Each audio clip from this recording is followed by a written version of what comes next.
Hi, I'm Stephanie, and this is Art History Storytime. This is a segment I like to call Artists and Their Architecture. Today we're talking about Gabrielle Chanel's apartment at 31 Rue Cambon. In the early 1900s, Gabrielle Chanel was at the edge of something big. Change was in the air.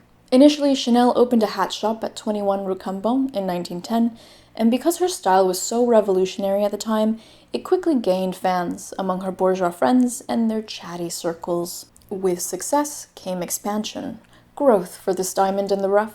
She pursued the whole block and in 1918 opened up shop at 31 Rue Cambon, making it the official first Chanel store that sold hats and clothing. On the second floor, above the boutique, was the atelier, and on the third, Chanel's private apartment. Today, that apartment is preserved, just the way she left it, a shrine to the woman behind the brand. The building was constructed post-French Revolution and so features the sleek and elegant neoclassical style facade that was so popular at the time when France was coming out of the monarchy. The architecture itself naturally supports the Chanel aesthetic vision.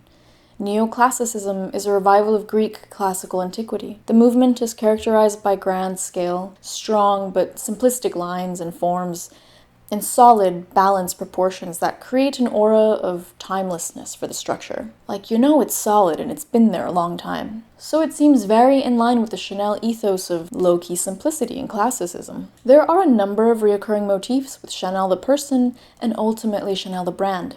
You can find these all over her apartment and her fashion designs. This is a woman who grew up dirt poor. The family was used to traveling from town to town and staying wherever they could on the way. The father was a traveling vendor who sold humble work clothes and underwear, basic textiles that seemed to stay with her long after childhood. After the mother died of tuberculosis, the father takes little Gabrielle and her two sisters to live at a convent. Just up and leaves them at the orphanage. At 18, she finally leaves the nuns for a Catholic girl boarding house and grinds her way singing at bars by night and working as a seamstress by day to make a living. So, it's no surprise that with her rags to riches story, we see wheat as a symbol of luck, abundance, and creativity in her life. Her famous wheat table is only famous because she kept it in the apartment. Sadly, the identity of the designer of the original table is unknown, but over the decades, brands have recreated the wheat table in attribution to Chanel. Curiously enough, she was also born during the wheat harvest season. And speaking of August babies, Gabrielle Chanel was a Leo, and so golden Venetian lions can be found on her mantle. She saw the lion as a reminder of strength and dominance, which, absolutely, yes, in a time when she couldn't even legally own her own business without a male co-signer, during a time when she was only expected to be some guy's sugar baby, at best, she was out there managing a business and creating quality luxury goods and completely flipping on its head the idea of what women could wear.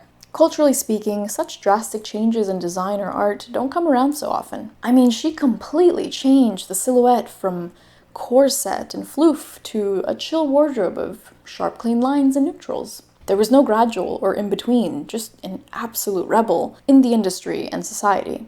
So yeah, she was strong and dominant and could totally be represented by a lion. Even if you don't know her history, you may have heard of the boy bag, if you like to follow the fashion house. The bag is named after the English polo player Arthur Boy Capel, her first love and the man who believed in her vision and financially backed her first hat shop. Boy died suddenly and tragically in a car accident at the age of 38, practically a baby. Chanel, of course, was a wreck, completely devastated by this loss. Paris felt painful to be in, so she had to get away. So off to Venice, Italy, a place where the lion is the city's symbol. As she grieved Boy's death, she would have been surrounded by the lion.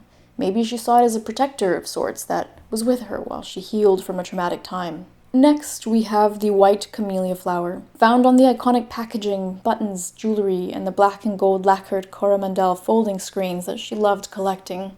The camellia was a symbol of longevity, and in particular the white camellia represented a timeless aspect to that longevity. Her designs were cool then, and a century later, they're still cool now. Although maybe not as minimalist as back when she was running things, but hey, that's just my personal opinion. The camellia is originally native to South and Eastern Asia, but in both Eastern and Western culture, it's come to be a symbol of adoration and desire. You know, desire, that thing that the Chanel empire is really good at making their audience feel for them. Numbers can have a strong esoteric and mystifying meaning for some people. Chanel was all about the number 5. While growing up at the convent, the Cistercian culture she was surrounded by valued the symbolism of numbers. So young Gabrielle grew up with the number 5 specifically. She associated it with something sacred as she made her way to prayer and saw it in the stone groupings along her path. Legend has it, she chose the 5th sample from the perfumer when creating her signature Chanel No. 5 scent. That particular sample was actually a mistake. The lab assistant accidentally overdid it with the aldehyde, but the sample was presented to Chanel anyway. A product with as much success today as when she first debuted it on the 5th day of the 5th month of 1921. 5 brought her success, it brought her luck, and many fortunes.